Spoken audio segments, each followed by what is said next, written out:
Hello, dear friends. A very warm welcome to the 7th edition of the 20 most inspirational shlokas from the Bhagavad Gita.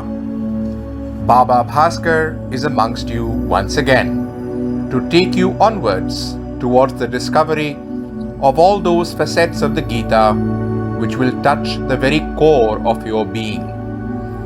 My heartfelt thanks for the wonderful and encouraging comments which you have sent. These have inspired and motivated me to bring to you the very best of the teachings of the Gita.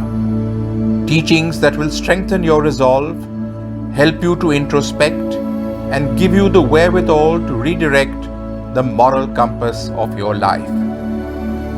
This time, we will concentrate on chapter 9, which is called the most confidential knowledge. The chapter opens by the Supreme Lord telling Arjuna, "Because you are never envious of me, I shall impart to you this most secret wisdom, knowing which you shall be relieved of the miseries of material existence."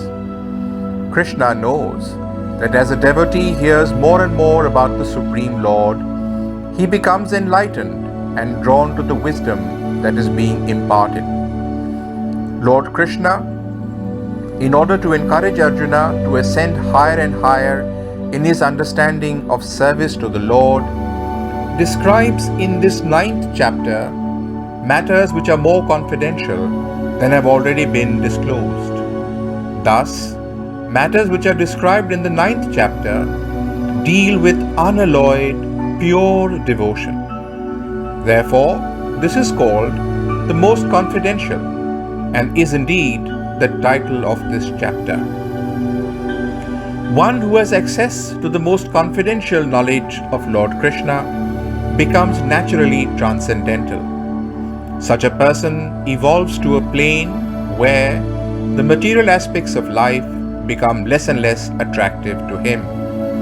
He lives in the material world, but through service and devotion to the Lord, which is indeed service and devotion to society and fellow human beings, he attains a level of detachment from material possessions. By this process, such a person moves towards freeing himself from the eternal cycle of birth and death. This brings us to Shloka 13, chapter 9, which is our 15th in the series of the 20 most inspirational shlokas.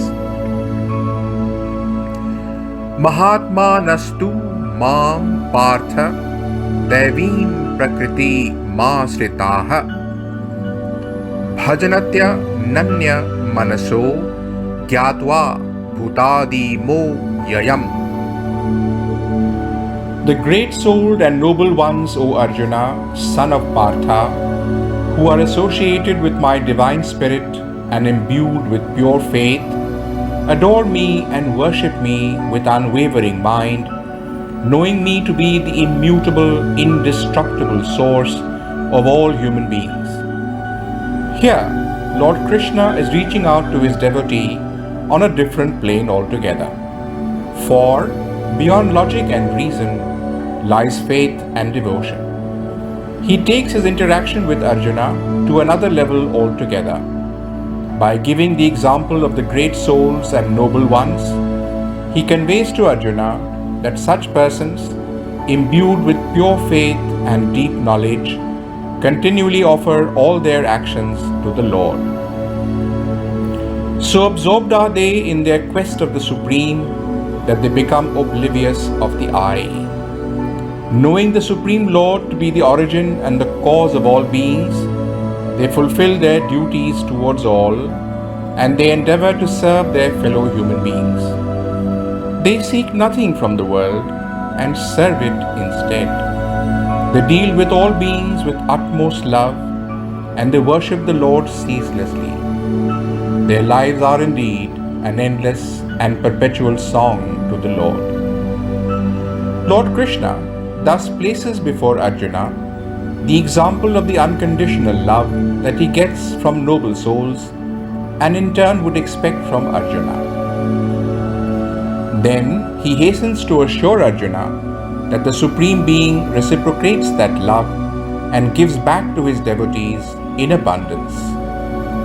This he does in our next inspirational shloka, which is the 16th in our series, verse 29 from chapter 9. Samoham sarvabhuteshu na me dveshosti na priyah ye bhajanti tu mam bhaktya mai teteshu chapyaham. I am the same to all beings. I favor none and I hate none. But those who worship me devotedly, they reside in me and I in them. The Lord explains to Arjuna how love, devotion and worship build a special bond between him and his devotees. He states that whereas all are equal in his eyes and he does not differentiate between one being and another, yet those who worship him with deep, dedicated devotion, he abides in them and holds them dear to his heart and mind. Those who think of him constantly and dedicate their actions to him, they identify with him completely and dwell in his very essence. The essence of those loving devotees and their manifest form in life become comparable in many forms to the ways of the Lord himself. Lord Krishna explains that with regard to those seeking refuge in him, none is excluded because of inferiority in status by birth, form, nature, knowledge, race, gender, or any other criteria. No one is discarded or rejected on any grounds whatsoever. His doors are open to the persistent sinner or even to a hardened criminal. Likewise, it is not that one who has reached out to him is dear to him on account of any consideration, such as birth or status. That he has taken refuge in him and sought him out is the only consideration. Such a devotee, such a seeker, such a worshipper, says Lord Krishna, abides in me and I in him. We move now to the 17th inspirational shloka. This is shloka 34 from chapter 9.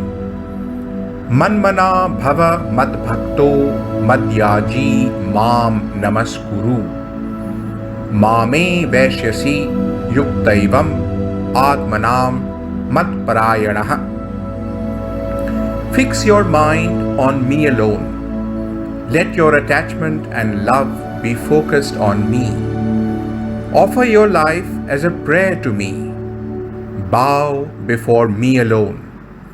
One who thus seeks refuge in me and unifies himself with me shall attain me.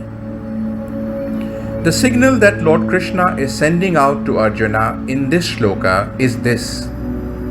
At this moment, you are afflicted with sorrow and you dwell in this imperfect world, bound by your mortal body.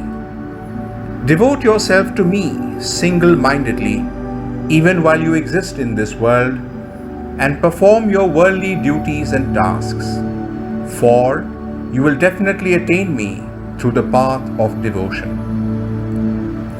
The aim of Lord Krishna is to show to Arjuna how he can move from his present state of helpless captivity to the point where he can achieve oneness with the Supreme Being. He charts out to Arjuna the path of unconditional love and unswerving devotion.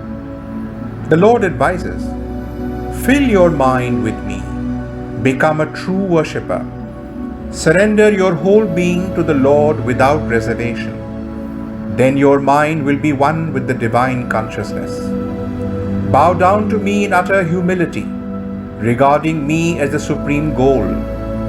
Having disciplined the mind in this way and considering me as the ultimate destination, you will thus, through love which is unsurpassed and incomparable, reach a state of mind which is fit for experiencing me.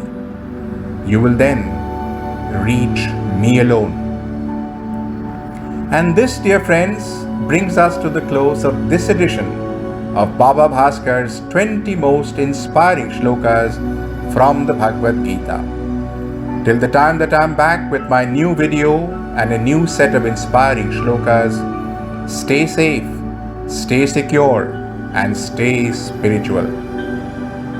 Thank you for watching this video. If you enjoyed it, please like, please share, please subscribe, and don't forget to turn on post notifications.